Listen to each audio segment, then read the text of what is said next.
Welcome back to the Dive Line with Fridge and Craig. So today we've got, no, I've done it the wrong way. So today we've got Carl Groundsel with us. He's a Sea Shepherd volunteer and he's just come in to do an introduction to tell us about our next guest. So hello, Carl. How are you doing? Hey, Carl. How are you doing? Hi, Craig.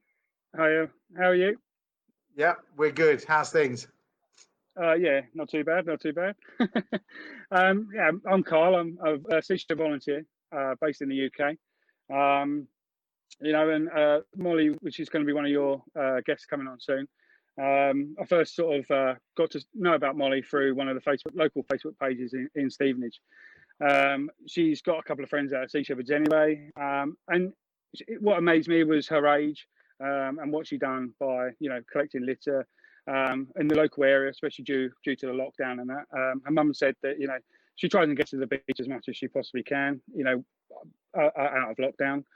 And from there, I spoke to Sea Shepherd, and for all her hard work, Molly's hard work, we decided to give her a Sea Shepherd marine debris campaign T-shirt, which we don't do often. Not, but because she showed so much, enthusiasm and for the oceans and saving the oceans, we decided to, help her out and give her a T-shirt, which she's kindly accepted. She's pretty awesome, isn't she? I mean, like you say, it's not often you give out T-shirts from Sea Shepherd, but for what she's doing, it is incredible, isn't it? Yeah, definitely. And for her age, it's brilliant. She's 7, 8 years old. She's out nearly every other day. She's, if not every day, collecting litter from the local parks and the local waterways. And that goes to show that children of her age are actually understanding that we need to do more, and that's just extraordinary to see that happening, really. So we've got Molly coming up in a moment. We look forward to talking to her. Carl, you, besides being a Sea Shepherd volunteer, you're a fellow diver. Tell us a little bit about your diving history. Are you twin set or a single guy? Do you paddy? For me, I've been diving a couple of years now. I've been wanting to dive for a few years, but due to being type 1 diabetic, I was sort of not being able to get it through. Doctors not understanding, that divers can dive with diabetes. Up until then, I started off with paddy. I'm now BZAC. Currently this year, I would have been doing my sports diver, but I need to do the open water, but because of the lockdown, not been able to do that. I'm also a full face diver, full face mask diver with Ocean Reef. I love it. I just love the scenery. You go down and it's peaceful. I love to see what's down there, really. Excellent. Well, we really appreciate you coming on. We appreciate even more you a couple of weeks ago giving us the heads up about Molly, and that led, of course, to her coming on as a guest on this episode today. So thank you for that, Carl. And Fridge and I look forward to diving with you somewhere in the future. Oh, definitely. I don't mind blind bubbles, I can say thank you very much to Carl there for doing that brief introduction to Molly. So let's bring in Molly and her mum Rhiannon now.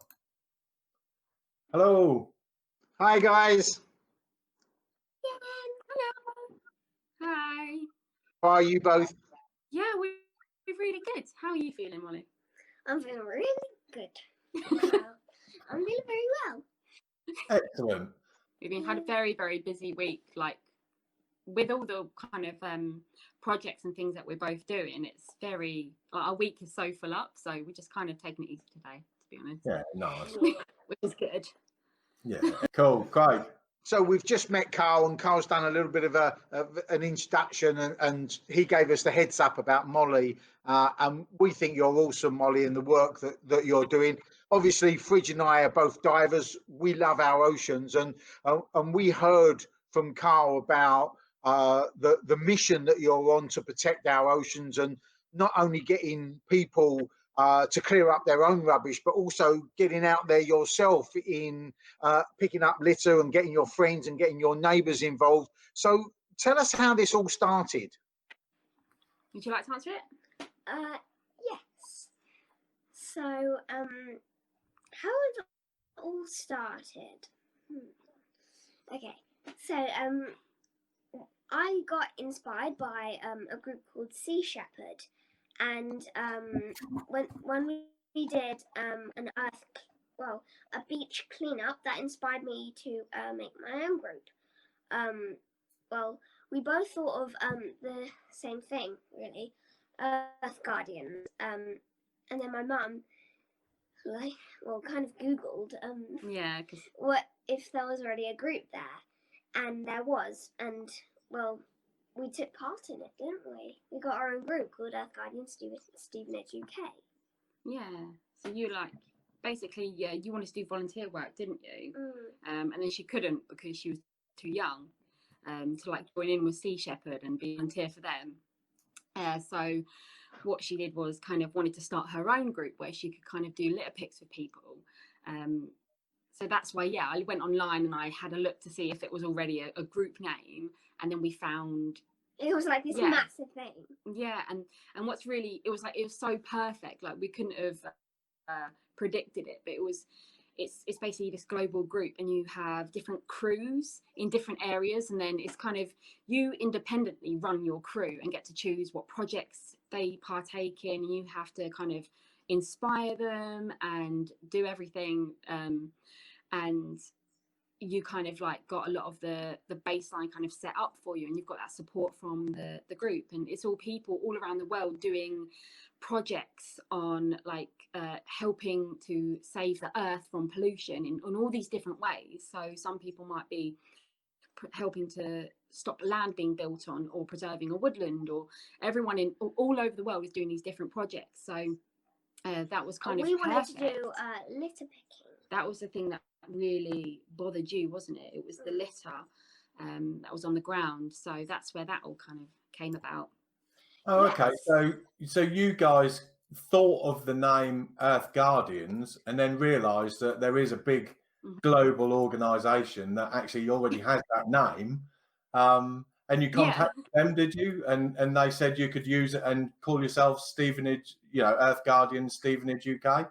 Well, if you want to have your own crew, you have to apply for one. So we applied, and they gave us Earth Guardians Stevenage UK. So and they gave us we get our own logo, we get our own our own email address and everything, and Excellent. So why litter in particular, Molly? Why was litter important for you? Why did you want to pick that up? Because I thought, I was really into marine conservation at the time that it all started. So, but I didn't actually know that litter causes such a big effect to all wildlife everywhere. So you could drop a bit of litter on the ground, inland, somewhere you could drop it in some sort of desert, and then that somehow could get into a river somewhere, and that could end up across. That could end up somewhere halfway across the world. What a brilliant answer, Molly. Yeah, that's exactly right. Because once it flows out down the river out to the sea, then it will get taken anywhere in the world by the tides and the wind, of course. And the currents. And the currents. So how's the local community reacted to the scheme that you've set up? It's, when people see us litter picking, they tell us well done, keep going, good job. And people have seen us and they've been like, wow, you've inspired us so much, we want to do that. All the kids love it, don't they? Yeah, little children. It's a game for them. Find the litter, spot the litter. Yeah. See if you can see the litter in the bushes or something. To have many other people come and join you, of your friends and your neighbours? How has the group grown since you started? we've posted things online about well, I kind of run the social media side of it, obviously, and I put up the pictures of Molly, and I might quote something she said to help inspire people of her perspective. I shared it into some local groups, like our kind of Stevenage groups that we have on Facebook, and the reception was amazing, and that's how Carl actually found us. Because everyone was so supportive, and kind of I showed you all the comments, didn't I? And everyone's like, wow, well done, this is amazing, how can we help, how can we get involved? So it's all been incredible, and it all came actually from Molly's amazing idea to get people out picking up litter over lockdown. Amazing. I thought of individual litter picks where you go out for an hour and pick litter as much as you can. Yeah, like once a week, isn't it? So it's just like a little bit every week, and we do it on Wednesdays, preferably. That's your favourite day, isn't it? Yeah. So we have the Wednesday, like the weekly Earth cleanup on Wednesday, and that's when everyone is like, it's Wednesday, it's time to litter pick. So everyone just goes out and does it, just literally like an hour, or fill up a bag or two, and recycle what you can. And is everyone meeting in one location and then you all going litter picking, or people just going out on a Wednesday and doing their own thing? No, literally everyone, because obviously we've been in lockdown, so we haven't been able to meet up even if we wanted to. So it's been really making it convenient for everyone and making it accessible to everyone as well. So it's literally like, if you just go for a 5-minute walk around your block, just pick up the litter on the way, like as simple as that. So it's been kind of weird. You've got that sense of community because all the total is all added up. So what everyone picks up, we all add up together. We all share our pictures of each other. We post pictures of the different people who have taken part in the group. We do a weekly shout out post to everyone to say thank you to everyone who joined in, and we say their first names and we add them to this big picture. So there's this huge sense of community and connection, but without kind of having, there's no meeting up or kind of going against government guidelines or anything like that. It's completely accessible to everyone, and I think that's partly why it's been so successful, because it's just been perfect, exactly what we needed during this time. How many people are actually involved? How many families have you got involved from sort of the start of day one, when it was just Molly's idea? How many have got involved, and how much rubbish have you collected? Do you want me to answer this one? Because I handle the numbers. Wasn't it like something? Oh wait, no. I think last week it was like over 30 families, and this week we've maybe had another 5 or more family, maybe even more than that. So I think we're getting close to about 40 maybe families who've joined in. And we have our new total, don't we? Yes. Yeah. Our goal was to get 100 bags by September, and just this week we've collected 90 bags. Well, in total, we've collected 92 bags. So I can understand how we'll get 8 more by next week. So on about like the 7th of June, we'll have got what's it called? 100 bags, which was our goal by September. That's really good. Yeah. It's amazing. Molly, you're awesome, I think. Truly inspiring. So kids today really showing us the way as adults, aren't they? What we should be doing. We're the ones making the mess, but the kids are the ones clearing it up. Yeah. Well, that would be 100 bags of rubbish still laying on the floor if it wasn't for Molly and what she's doing. That's right. There'll be almost 100 bags of rubbish flowing potentially into the seas, endangering animals. So making a massive difference, and like everyone's doing a little bit. Like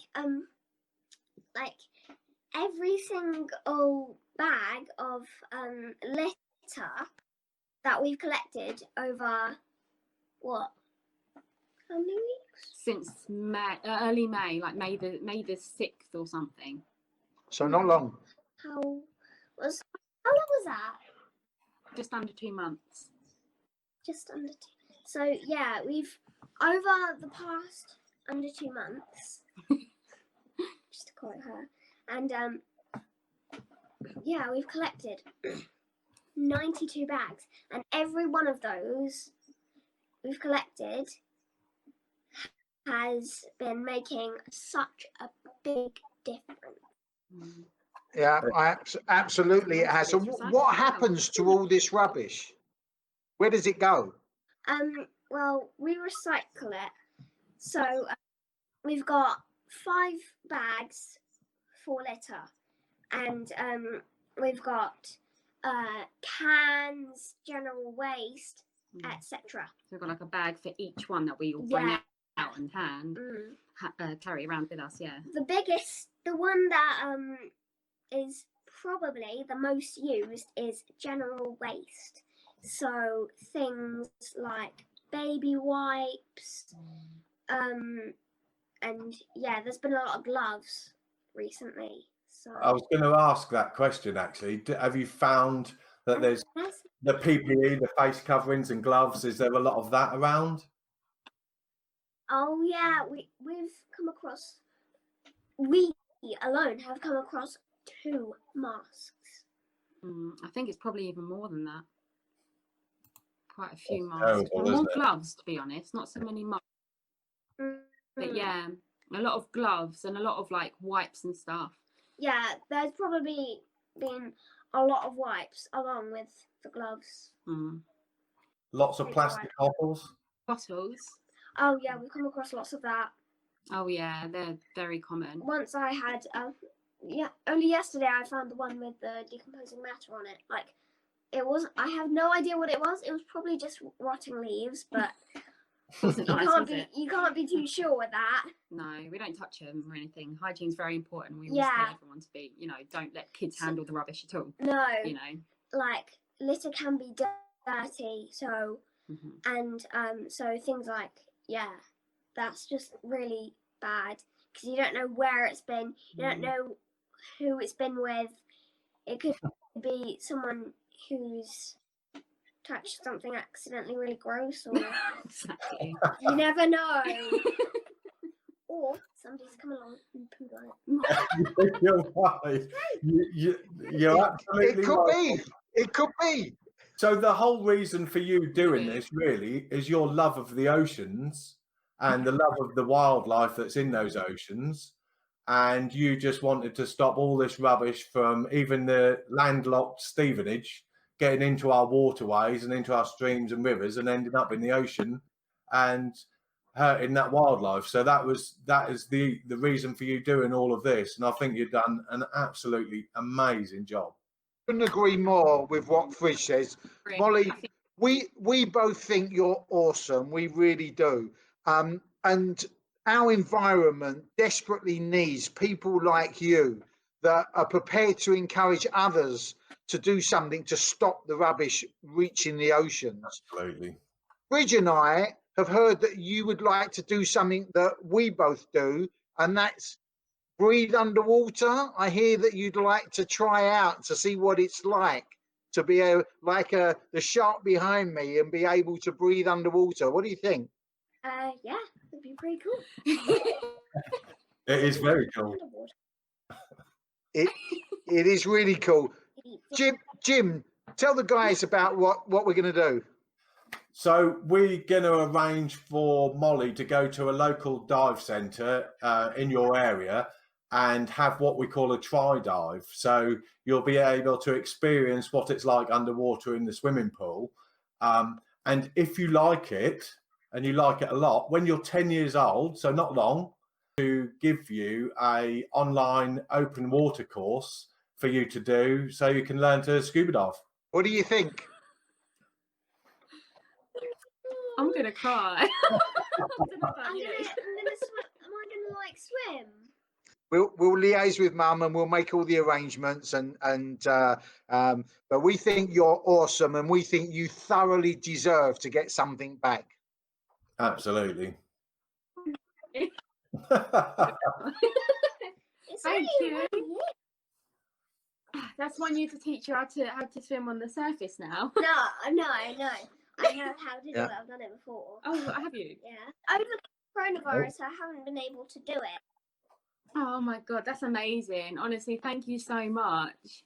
So yeah, we'll arrange all of that for Molly, and so unfortunately she has got to wait till she's 10 to do it, but it's not long. But we'll speak to the local guys in your area, and we'll get all of that organised. When's Molly's birthday? So, it's next. It's next year. I've just had my 9th birthday. Oh, the try dive she can have as soon as the pool's open, which probably the end of July. She'll be able to get in the pool and do the try dive. It's just the open water. It's 10 years old. Oh, brilliant! So you have to do a trial before that. 11. So 11. she's still working it out. Yeah. It's a long time. It's a 300 and something days. 354. Way! Well done. Well done. I don't know. There you go. 354 days. That's seriously, that's an amazing opportunity, because it's like that's something that I would have struggled to provide. So that's why I'm like teary. But Molly, keep up the good work. You're doing a fantastic job. And thanks so much for people like you. You deserve it. A round of applause to you. Keep doing the great job that you're doing. When you do your try dive or you start your open water course, we would like to come along and film it maybe and do a little episode on you doing your open water course and your try dive. So we'll catalogue your little journey and put it on the podcast. Oh, you guys are amazing. Wrong way round. You guys are amazing. Everyone else, the team as well, like the people, the enthusiasm that the group's got, they're incredible, and we wouldn't be able to do it without them either. So they deserve like a massive cheer as well. All the kids who are passionately getting out there, inspiring people, and the mums as well, and the dads. Yeah. They're just telling they're telling their friends. They're out there every week in the rain sometimes. It's just amazing. Like they're all the group. They're all incredible. You know. So how do people get hold of you, Rhiannon and Molly? How can people get hold of you? Is it through Facebook and Instagram? Is it through the Earth Guardians Stevenage UK? Is that correct? Yeah, that's it. Earth Guardians Stevenage UK. You can alternatively email us at stevenage@earthguardians.org. But we get most of our kind of connections and kind of traffic, if you like, through like the Facebook page and stuff. So if you just message me and Molly on there, we see it. So yeah. Okay. And then plus the Facebook page has all of our posts, so people can kind of have a look at what we do and what we're about. And it's lovely. And we've got a group as well. So if anyone's serious about kind of like getting involved and they want to like be a part of the crew. Sorry. So if other cities and towns want to get involved, do they come through you or do they go through the main Earth Guardians website? Okay, so if people want to do their own crew, then they need to go to earthguardians.org and set it up from there. But be prepared. All the projects and the kind of that you do will be you doing them. So you don't get kind of like told what to do, if you like. It has to come from your own passion to do something. So you get like support and guidance, but you have to do the kind of put together your own kind of projects and get together your crew and do your own promotion and everything. So if you just wanted to join in with what we're doing, then you can just join in with our stuff and check out our page and join in. We've got a poster campaign coming up now to promote, to kind of like raise awareness of all the litter that's going on in like the beaches and the public areas at the moment, and almost like give the children a voice to hold up their own poster and kind of say, you know, stop littering. I don't like cleaning up after you, or, you know, whatever they want to say to the people who are throwing their litter in the parks and beaches. So we've got our own kind of little projects that we're doing. So if people just want to get involved with some more eco stuff, but don't want all the kind of administration of having their own group, then they're welcome to join in with our stuff, because our stuff is very accessible at the moment. It's not like situated to one place. Anyone in the world could theoretically join in. But if they would like to set up their own group and they've got their own passion and ideas for projects, then it's best to just go through Earth Guardians and then apply for your own group, and then you get the power to manage it all and sort it all out. So there's a few little options for people.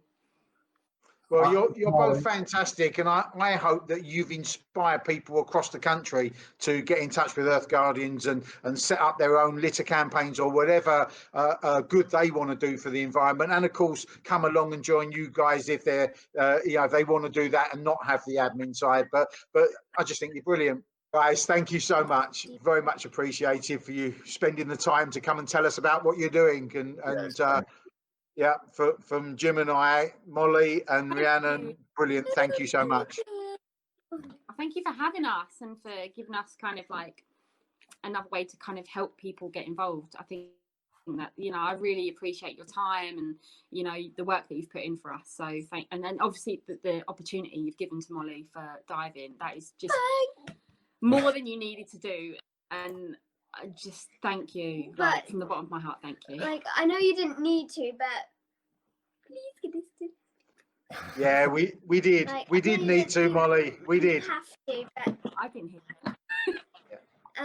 I still want to have that opportunity to do that. Like, it was unnecessary, but thank you so much. It's going to mean a lot to you, isn't it? Yeah. It's the least we can I've do. been wanting to swim for like the whole time coronavirus has been. She keeps going on to me about swimming, and she's like, "When's this going to be over?" And I'm like, "I don't know. I can't say." And she's like, "Yeah, but you said it was probably be over soon." And I was like, "You can't blame me. I don't know." So, but yeah, not long now, Molly. About, isn't it? Not long now. Not long. Yeah. Keep it up. Keep up the good work. Well done.